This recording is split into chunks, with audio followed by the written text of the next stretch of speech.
Hello மக்களே, இன்னைக்கு நம்ம எதை பற்றி பார்க்க போறோம்னா பிளாஸ்ட் 2026 எலெக்ஷன்ல அதிகப்படியான சீட்டுகள் ஜெயிச்சிருக்க டிவிகே கட்சிக்கு வாழ்த்துக்களை சொல்லிடலாம். இந்த வெற்றி எல்லாரும் சொல்ற மாதிரி ஒரு மிராக்கலான வெற்றி தான். இது ஒரு ஈஸியஸ்ட் திங் கிடையவே கிடையாது. மோஸ்ட் ஆஃப் த கிரெடிட்ஸ் யார் கொடுக்கணும்னா 25% விஜய் அவர்களுக்கு கொடுக்கலாம், இன்னொரு 25% எதிர்கட்சிகள் பிளஸ் ஆளும் கட்சி கொடுக்கலாம், அண்ட் பேலன்ஸ் இருக்க 50% நான் மக்களுக்கு தான் கொடுப்பேன். மாணவர்கள், மாணவியர்கள், இளைஞர்கள், இளைஞிகள், மாற்றத்தை எதிர்பார்த்த அனைத்து வாக்காளர்களுக்கும் நன்றி.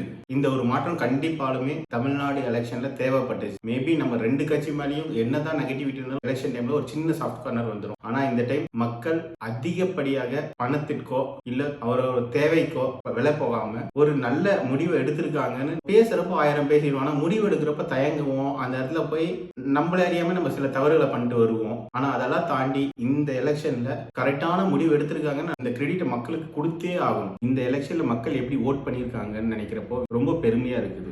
ஜாதி ரீதியா பார்க்காம, மத ரீதியா பார்க்காம, மொழி ரீதியா பார்க்காம, நார்த் சவுத் கீழே மேல இப்படின்னு எப்படியுமே பிரிச்சு பார்க்காம டிவிகேக்கு விழுந்திருக்க ஓட்டு எல்லாமே மாற்றம் வேணும் அப்படின்னு நினைச்சு போட்டவங்க மட்டும்தான் மேக்சிமம் வெற்றிக்கு அருகாமையில வந்திருக்கிறது. முடிவு கிடையாது, இதுதான் ஒரு புள்ளி for the starting of the good beginning. ஏன்னா இந்த தடவை டிவிகே ஜெயிச்சிருக்கிறத வச்சு எம்ஜிஆர் ஜெயிச்சதுக்கும் என்டிஆர் ஜெயிச்சதுக்கும் கம்பேர் பண்றோம். பட் அவங்க எல்லாம் ஜெயிச்சதுக்கு அப்புறமும் அந்தந்த ஸ்டேட்ஸ் எந்தவித மாற்றமும் நடக்கலன்றத உண்மை. அந்த இடத்துலயும் லஞ்சம், ஊழல், அதிகாரத்துவம் எல்லாமே இன்ன வரைக்கும் டிஎம்கே கவர்மெண்ட்ல என்னென்ன நடந்துச்சோ எம்ஜிஆர் அவர்கள் பீரியட்லயும் ஆகட்டும், என்டிஆர் பீரியட்லயும் கண்டிப்பாலுமே நடந்திருக்கு தான். இல்லைன்னு முழுசாலாம் மறுக்கவே முடியாது.